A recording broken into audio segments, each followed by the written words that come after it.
जय श्री राधे कृष्ण। आप सभी का आपके अपने YouTube channel VK Mishra present में बहुत बहुत स्वागत है।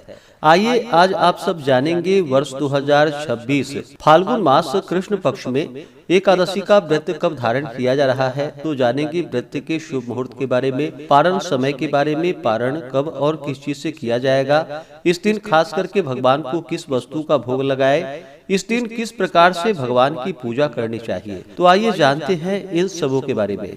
फाल्गुन मास कृष्ण पक्ष में पड़ने वाली एकादशी को इसे विजया एकादशी के नाम से जाना जाता है। आप सभी भक्तों को विजया एकादशी व्रत की ढेर सारी शुभकामनाएं। आप सभी के जीवन में लक्ष्मी नारायण की कृपा से आप सभी को सभी प्रकार के सुख तथा समृद्धि की प्राप्ति हो।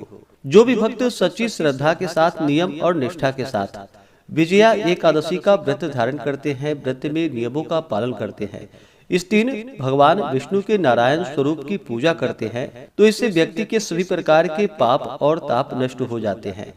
इस व्रत को करने वालों को अभिजीत कार्य में यह विजयदायक है। राज दरबार में बैरियों से तथा परीक्षा आदि में सफलता प्राप्त कर धन वैभव लक्ष्मी प्राप्ति हेतु यह व्रत अत्यंत उपयोगी माना गया है। जो भी इस व्रत को धारण करते हैं, पूजन आदि का कार्य करते हैं, उन्हें दशमी के दिन से ही व्रत में नियमों का पालन करना चाहिए। शुद्ध और सात्विक आहार ग्रहण करें। दशमी के दिन सूर्यास्त से पहले ही और दशमी तिथि के दिन सोना, चांदी, तांबा अथवा मिट्टी का एक घड़ा ले कलश स्थापित करे। उसमें जल एवं आम के पल्लव छोड़ करके वेदिका पर रखे। उसके आसपास सप्त धान्य और उसके ऊपर जौ रखकर भगवान नारायण की प्रतिमा को स्थापित करें। एकादशी के दिन शुद्ध आदि होकर के स्नान आदि करके गंध पुष्प धूप दीप आदि से पूजन करे। अनेक प्रकार के नैवेद्य आदि का भोग लगाए। उस दिन उस कुंभ के पास ही सामने बैठ करके भगवान का ध्यान करते रहे। रात्रि में जागरण करते हुए समय को व्यतीत करे और द्वादशी की सुबह में कलश को नदी या सरोवर के तट पर ले जाकर उसका विधिवत पूजन कर उसे ब्राह्मण को दान कर दे। इस प्रकार करने से सभी प्रकार के मनोरथ की सिद्धि होती है। फाल्गुन मास कृष्ण पक्ष की एकादशी तिथि प्रारंभ समय 12 फरवरी 2026 दिन गुरुवार दोपहर 12:24 और एकादशी तिथि की जो समाप्ति है वह 13 फरवरी 2026 दिन शुक्रवार दोपहर 2:27 पे एकादशी तिथि की समाप्ति है। तो सूर्योदय व्यापनी के अनुसार अस्मार्त हो या वैष्णव हो, सबों के लिए जो कि 13 फरवरी 2026 दिन शुक्रवार को एकादशी का व्रत धारण किया जाएगा।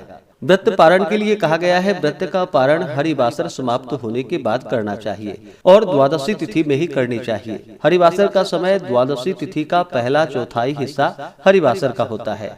तो द्वादशी तिथि प्रारंभ समय 13 फरवरी 2026 दिन शुक्रवार दोपहर 2:28 और द्वादशी तिथि की जो समाप्ति है वह 14 फरवरी 2026 दिन शनिवार शाम 4:03 पे द्वादशी तिथि की समाप्ति है।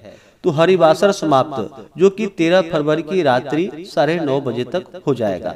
तो व्रत का पारण 14 फरवरी दिन शनिवार को सुबह 7:23 से सुबह 9:21 तक विजया एकादशी व्रत का पारण किया जाएगा। इस व्रत का पारण गोदधना पारणम यानी कि गाय के दूध के दही से इस व्रत का पारण है। यह संभव ना हो पाए तो आप जल, फल या तुलसी दल से व्रत का पारण करें।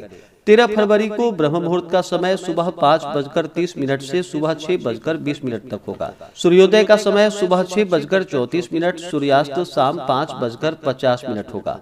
राहु काल का समय सुबह 10:47 से दोपहर 12:12 तक होगा।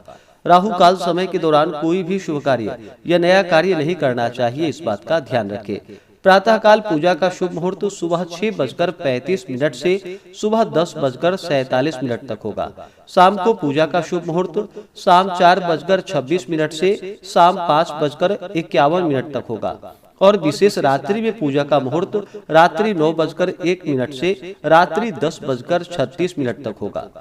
13 फरवरी को नक्षत्र मूल होगा शाम 4:13 तक। उसके बाद पूर्वाषाढ़ा नक्षत्र होगा। योग वज्र होगा रात्रि 3:23 तक। उसके बाद सिद्धि योग होगा। तो इस दिन पूरे विधि विधान के साथ भगवान का पूजन करें। जब भी भगवान को भोग लगाते हैं तो तुलसी दल अवश्य ही डाल करके भगवान को भोग लगाए। इस दिन खास करके तुलसी दल डाल करके ही भगवान को भोग लगाए। इस दिन खास करके जो कि सिंघारे का भोग भगवान को अवश्य ही लगाए और उसे प्रसाद के रूप में ग्रहण भी करना चाहिए। यह अनंत फलदायी माना गया है। व्रत को पूर्ण निष्ठा भक्ति भाव के साथ धारण करे, भगवान का पूजन नाम जप आदि का कार्य करे तो यह बड़ा ही पुण्य फलदायी होता है। व्रत को जो कि दिन रात्रि उपवास रहते हुए धारण करना चाहिए।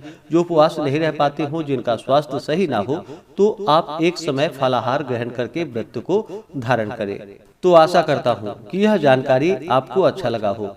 इसी प्रकार से ज्ञानवर्धक जानकारियाँ प्राप्त करते रहने के लिए, व्रत पूजा के बारे में जानने के लिए, कथा को सुनने के लिए चैनल पे अगर आप पहली बार आए हैं तो चैनल को लाल बटन दबा करके सब्सक्राइब करें, साथ में बेल आइकन घंटी को दबाएं ताकि आने वाली वीडियो का नोटिफिकेशन आपको समय से मिलता रहे।